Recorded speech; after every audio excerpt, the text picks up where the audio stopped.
She was 14 years old when she walked into the palace. She was 81 when they came for her in the night. Between those two moments, she did something no other woman in 3,000 years of Chinese history ever did. She sat on the dragon throne, in her own name, with her own title, answering to no man, no husband, no son. And the road she walked to get there was paved with the bodies of the people she loved, including, according to one of the darkest accusations in Chinese imperial history, her own newborn daughter. This is the story of Wu Zetian, and the question the records have argued about for 1,300 years is a simple one. Was she a monster? Or was she just a woman who refused to lose? Before we move further, if you like to watch stories like this, don't forget to subscribe to our channel. Now, let's get back to the video. Let's start where it actually began, not with her birth, with a nunnery. In 649, the Emperor Taizong died, and by the customs of the time, every concubine who had not given him a son had her head shaved and was shipped off to a Buddhist convent for the rest of her life. Because once an emperor had touched you, no other man could. You were, in every practical sense, buried alive. Wu was 25. She had been in the palace for 11 years. She was beautiful, she was literate in classical Chinese at a level most noblemen couldn't match, and she had exactly nothing to show for any of it. Here's the part they don't put in the textbooks.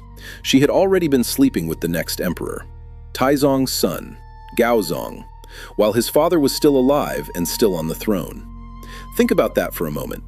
In a court where a wrong glance could get you strangled, where the penalty for a concubine touching a prince was death, she had been having an affair with the heir, and nobody had caught her. That was the version the public saw when Gaozong accidentally ran into her at the temple on the anniversary of his father's death. A chance meeting, a moment of shared grief. Two people weeping together for the dead emperor. It was staged, all of it. Gaozong had been visiting that temple for months, hoping to see her, and Wu, head shaved, dressed in the robes of a nun, reportedly looked him in the eye and said something like, "Even though you are the son of heaven, you can't do anything about it." He took the bait. He took her home. And now, the real game began.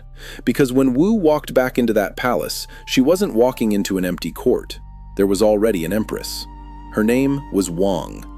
There was also a favored concubine. Her name was Xiao. Together, these two women controlled every inch of the emperor's inner life. Wu was, at that point, fifth tier, a consort, barely visible. Within 6 years, both of those women would be dead, horribly, and Wu would be wearing Wang's crown. The first piece of the plan was almost too clever. Empress Wang hated consort Xiao, hated her because Xiao had given the emperor a son and Wang could not. So Wang, desperate for an ally, actually helped Wu get promoted. She thought Wu would be a distraction, a weapon she could point at Xiao. She was right that Wu was a weapon. She was catastrophically wrong about who the weapon was pointed at. By 652, Wu had given Gaozong a son, then another son, then in 654, a daughter, and then the daughter died. This is the part of the story that has haunted Chinese historians for over a millennium. The official chronicles are almost unanimous and almost unbearable. The baby was a few weeks old. Empress Wang had just been in the room playing with her.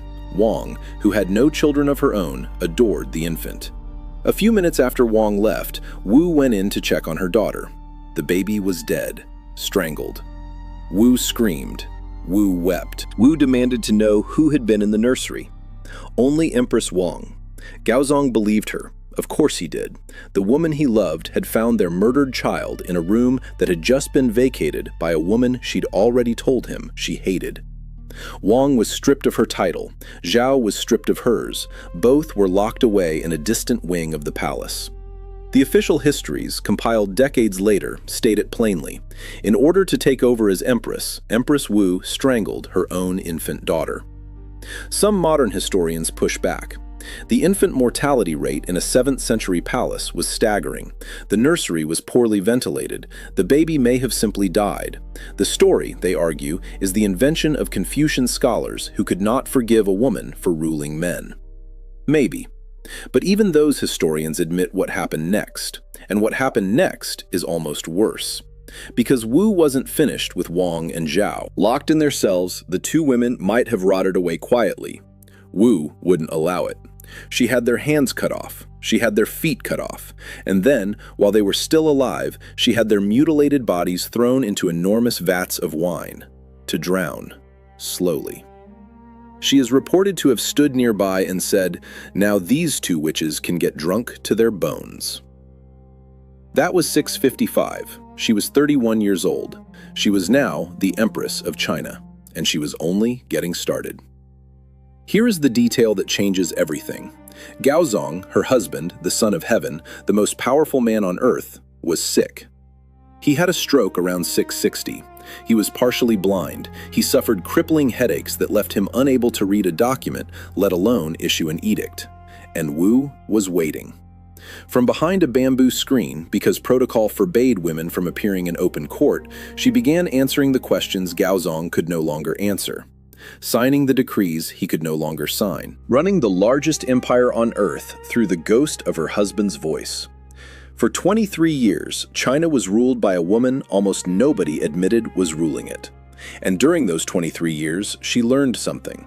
She learned how to make men disappear. When Gaozong finally died in 683, her first son, Zhongzong, took the throne. He lasted 6 weeks. 6. He made the mistake of suggesting he might give his father-in-law an important position. Wu deposed him before the ink was dry. Her second son, Ruzong, replaced him. Ruzong was smarter. Ruzong said almost nothing and did even less. She kept him as a kind of living decoration for 7 years. Then, in 690, she stopped pretending. She forced Ruzong to abdicate. She declared the Tang Dynasty over. She founded her own dynasty, the Zhou, and named herself emperor. Not empress, emperor. Sacred and divine sovereign. A woman in the yellow robe that only the Son of Heaven was allowed to wear. It had never happened before in Chinese history. It would never happen again. And the thing she did next is what the history books struggle with the most. She installed copper boxes outside every government building in the capital. 4 slots on each box. 1 for job applications. 1 for suggestions to the court. 1 for reporting supernatural omens. And 1, the one that mattered, for anonymous accusations against anyone. Anyone at all. She personally read every single report. What she built next was, in any meaningful sense, the first organized secret police force in Chinese imperial history. Their ringleader was a man named Lai Junchen, a former thug, a petty thief, a man whose own father had won Lai's mother in a dice game. He actually wrote, a manual. They called it the Classic of Accusation, a how-to guide on fabricating treason charges, coordinating fake witnesses, and making fictional conspiracies sound plausible enough to execute families over. His colleague, Zhou Xing, invented the torture methods. One of them, called the urn, involved placing a prisoner inside a ceramic vessel and building a fire underneath it. Here is where history serves one of its darkest jokes. In 691, Wu was informed that Zhou Xing himself was plotting against her. She told Lai Junchen to arrest him. Lai invited Zhou to dinner. They drank wine. Lai asked him, casually, "Some of our prisoners just won't confess. What would you do?" Zhou, proud of his work, said, "It's easy. You put them in an urn, and you light a fire under it." Lai set down his cup. He had the guards bring in a large urn. He had them light the fire. And then he turned to his friend and said, "I've received orders from Her Imperial Majesty. Please, step into the urn." Zhou confessed everything before the water got warm. The Chinese language still carries this moment. "Please, sir, step into the urn." It is the proverb used when someone is trapped by the very thing they built. Wu spared Zhou Xing's life. He was killed by someone else on the road to exile. Lai Junchen kept going. He framed chancellors, he framed generals, he framed entire families. The records suggest he was personally responsible for the deaths of 1,000 officials and the enslavement of many thousands of their relatives. He moved through the court like a disease, and he did it because Wu let him. Until he finally tried to accuse Wu's own children of treason. In 697, Wu had him executed. The crowd that gathered at his execution reportedly tore his corpse apart and consumed his flesh in the street.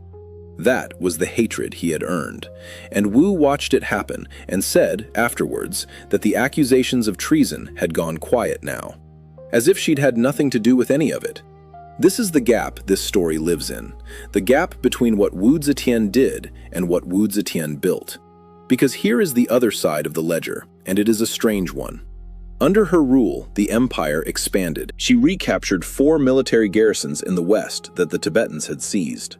She cut military spending. She reformed taxes. She opened the civil service exams to commoners, breaking the grip of the old aristocratic families who had run China for centuries.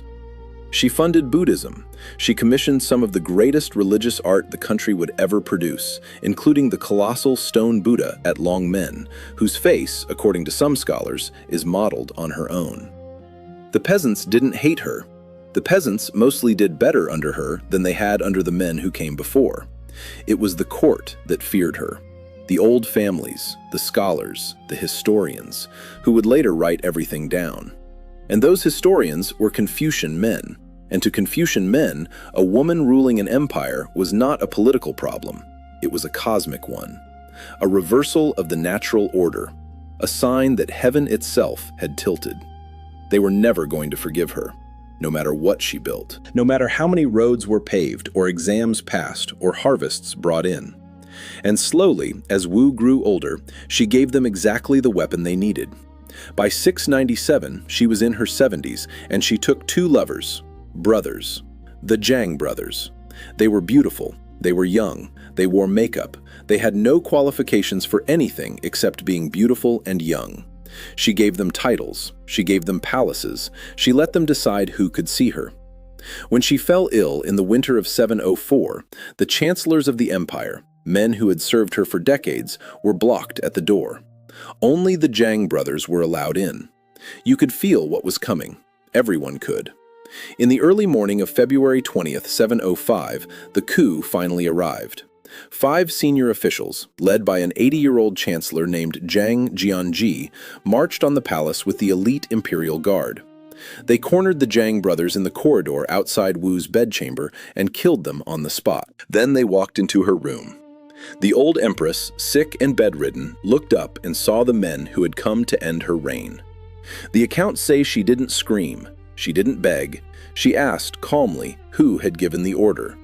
She was told, "Your son." The throne, they said, was being returned to him. She nodded, and she said, reportedly, that she had always intended to pass the throne back anyway. 3 days later, she abdicated. The Tang Dynasty was restored. Her 15-year Zhou dynasty disappeared into history, too brief to even be considered a real dynasty by most of the historians who came after. She lived out the rest of the year in a small palace called Shangyang. Her guards became her keepers. Her visitors dwindled. Her final request, the one her son honored, was that she be buried not as an emperor, but as an empress consort next to Gaozong, the man she had spent decades eclipsing.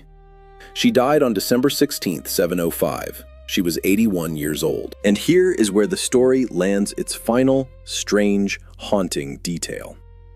Outside her tomb at Qianling, there is a 7-meter stila, an enormous stone tablet. By tradition, the achievements of the ruler should have been inscribed on it. That was the whole point. It is blank. Nobody knows why. Some say she ordered it so, declaring that her deeds were too great for any words to contain. Some say her son Zhongzong, the man she had deposed and exiled and restored, simply could not bring himself to write anything about the woman who had given him life and nearly taken it away. And some say the officials who came after her looked at the ledger of what she had done and what she had built and what she had destroyed, and realized there was no sentence they could write that would be true. So they wrote nothing. 1,300 years later, the stone is still there. Still empty, still waiting. A blank monument to the only woman who ever ruled China in her own name. A woman the historians couldn't forgive and couldn't erase, and in the end, couldn't even describe. She had walked into the palace at 14 with nothing but her own mind. She had walked out of history at 81 with an empire at her back and a tablet of silence over her grave. And the question that stone has been asking ever since is the same one we started with. Was she a monster? Or was she simply the only person honest enough to do what every emperor before her had done, and refuse to apologize for being a woman while she did it? Was Wu Zetian a ruthless monster, or the most misjudged ruler in history?